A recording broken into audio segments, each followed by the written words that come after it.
Ate her for arguing with my friend over some pennies. I used to do the grocery runs. It just made sense. I had a car, and my roommate didn't.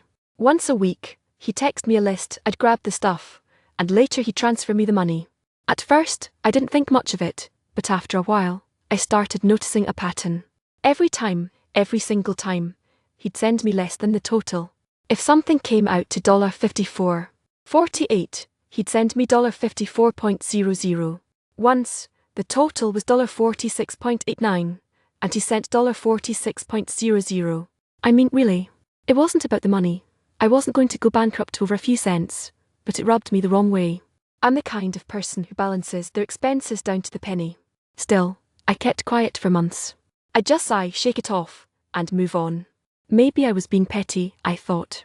Maybe I shouldn't let it get to me. But yesterday, I was already having a rough day, and when he sent me his usual grab me a few things text, something inside me snapped. I told him no, said I wasn't up for it, and then, when I came home, I finally told him why. You never send the right amount, I said. You always round down, and honestly, it's disrespectful. He was caught off guard. Wait, seriously? It's just a few cents. I don't count pennies because it's easier that way. You're literally the only person who's ever complained about this. I told him I was a precise person, that it wasn't about the cents, it was about the principle, the consistency, the consideration. He scoffed, stood up, pulled a $20 bill from his wallet, and tossed it on the table. Here, take it. Since those cents are so important to you. Then he walked away, and hasn't said a word to me since. At first, I felt vindicated. But later that night, sitting alone with that $20 still on the table, I felt awful, especially because it's probably more than he owed me. The truth is, I didn't need those cents. But I hated feeling like I was being taken advantage of. I didn't want to be in a fight with him, but I also couldn't shake the feeling that he never took my effort seriously. Ate her for arguing over a couple of cents with a good friend. I walked out on my exam because I was too dumb to study for it. Yeah, I did that, and it's also what made me realize I'm not gonna make it in this course and I need to shift specifically from accounting to psychology. Hopefully it works out. Both are hard. I'm not shifting to make college easier. I'm just shifting to a course I give a shit about failing instead of a course I can't even gaslight myself to start studying for at least 5 minutes. Anyways, can anyone relate? P.S. I hope to get into law school and I choose my undergrad to be my pre-law.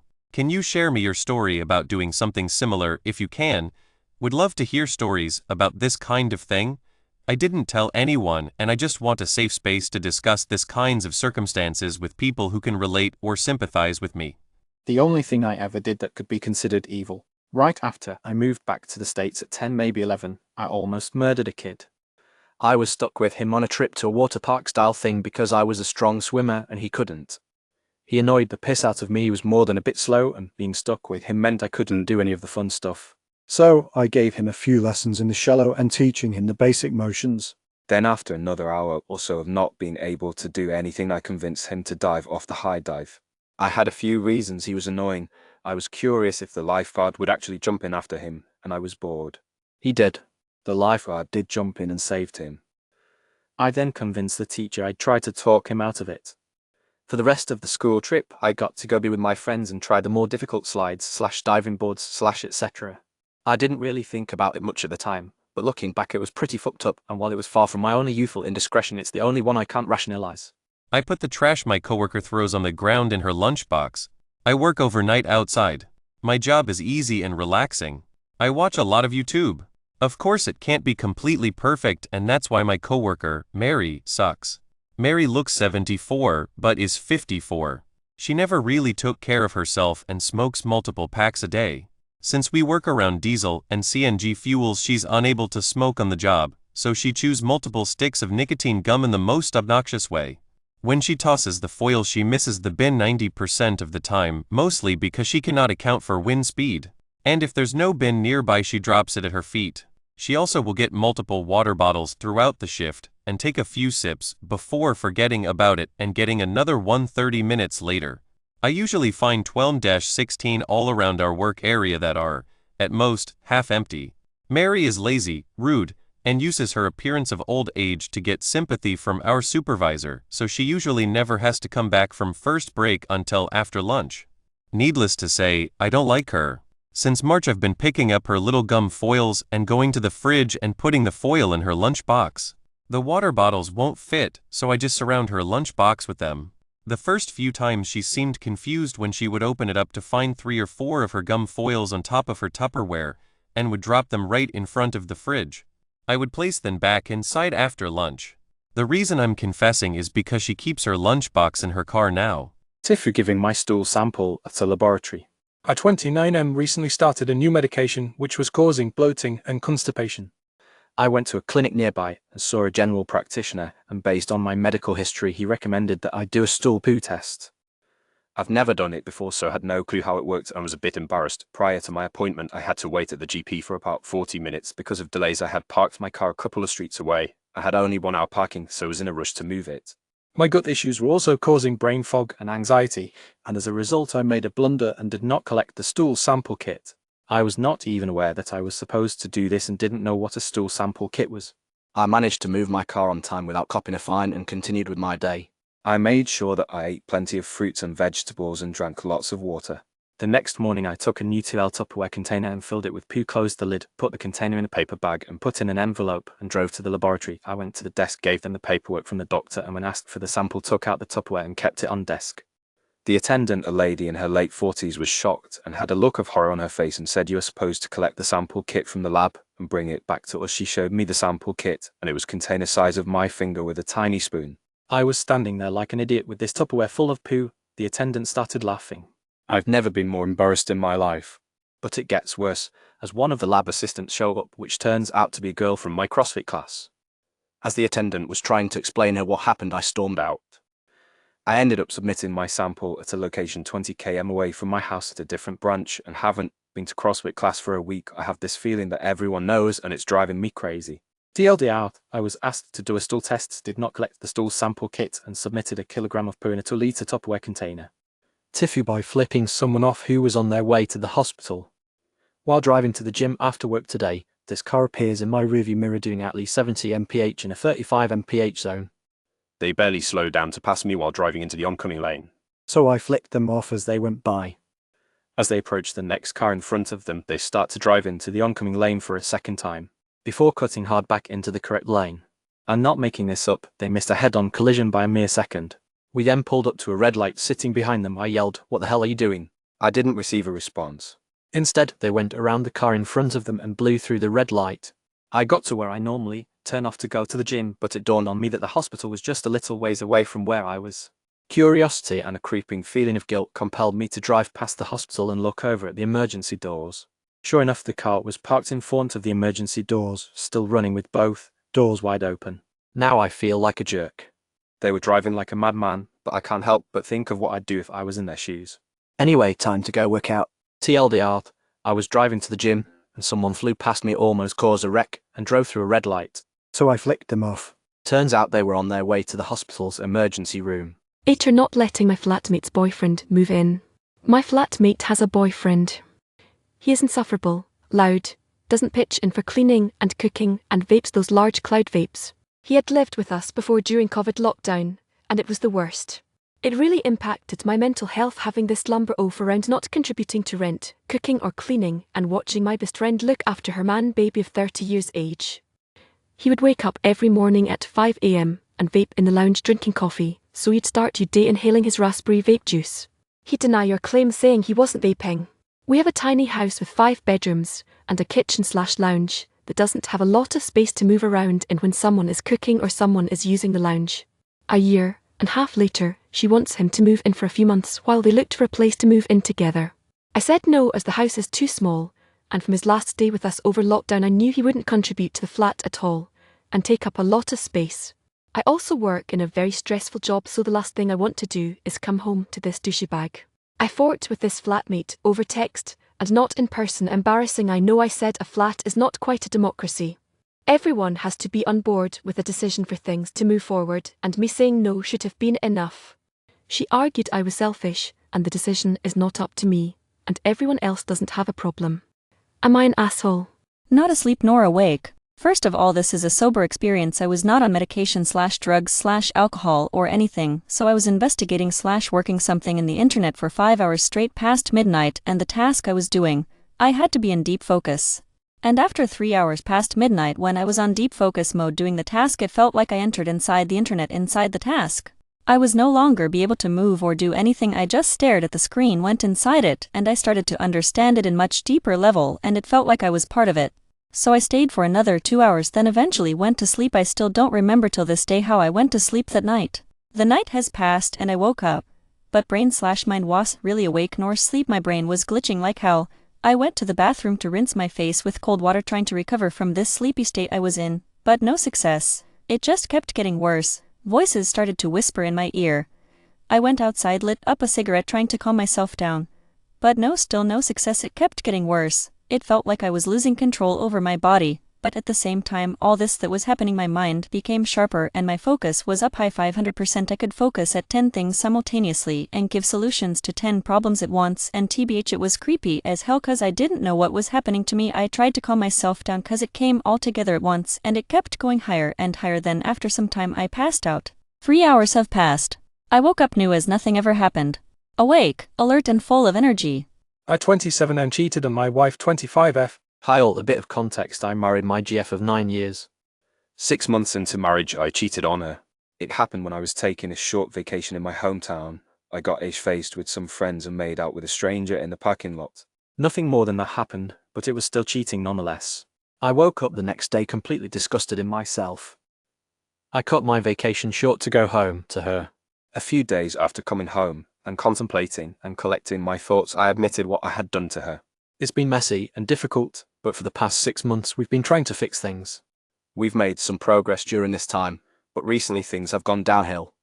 She's been remembering what happened a lot recently, and I just don't know how I can make her feel better when she does. She says she doesn't know if the man she married is still the same man she's with. I would want nothing more than to fix things and stay together, but I would rather prioritize what's best for her. I want to know if us trying to fix things is just torturing her, or is there a light at the end? Should we keep trying to fix our relationship? 15 years ago, a clipboard gave me imposter syndrome. I was 18. Brand new to the army, no rank. I'm basically fresh meat to anyone bored that outranked me. One day walking through a motor pool, I notice nobody F's with me when I'm actually busy. So I go to the PX and get a massive clipboard to make myself look busier. This thing made me look like I was delivering the EFFing launch codes. It worked so EFFing well. Everywhere I went from then on, I had my clipboard in my hand with some bullshit form clipped to the front. It might as well have been comics. Every time I saw a douchebag sergeant come around a corner, that clipboard was right in my face protecting me from his BS.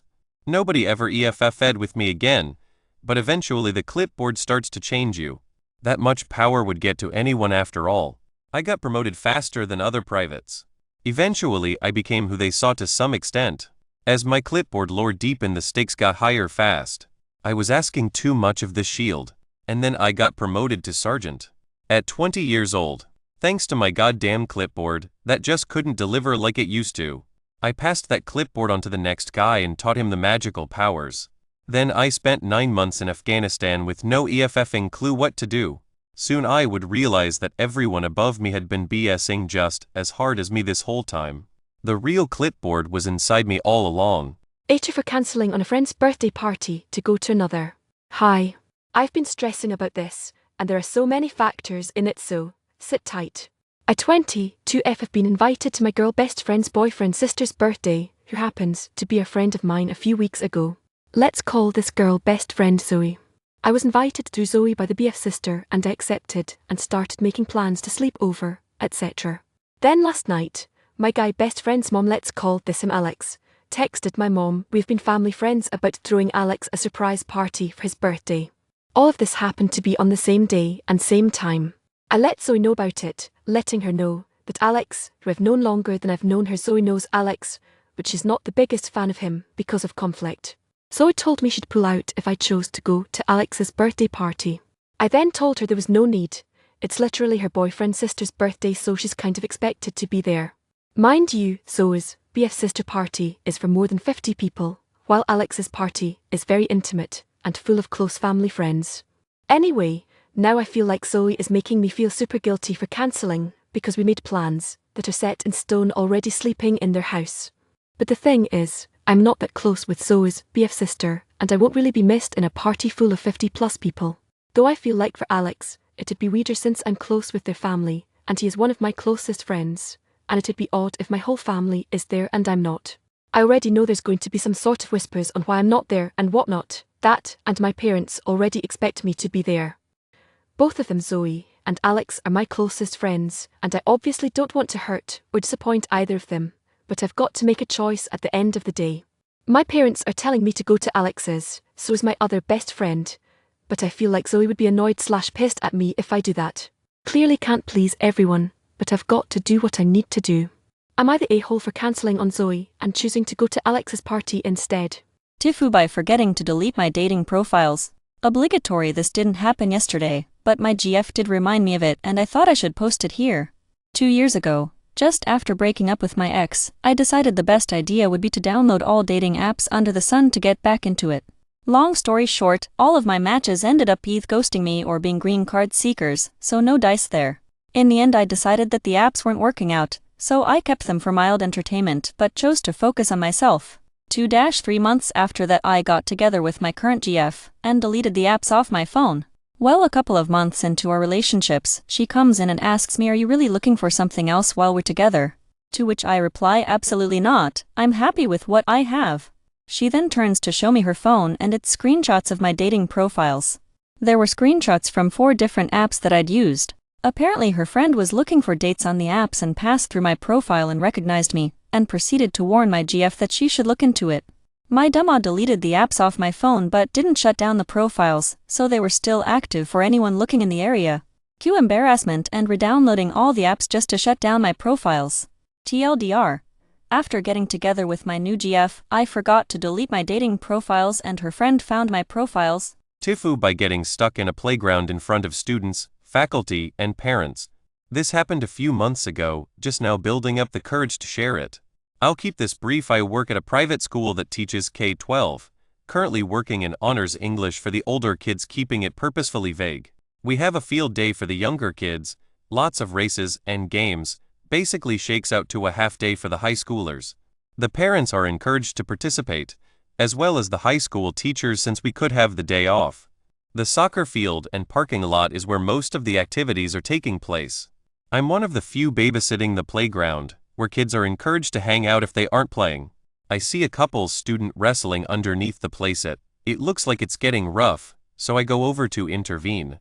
Don't ask me why, but for some reason I manage to poke my head through a rung in the ladder to tell them to stop.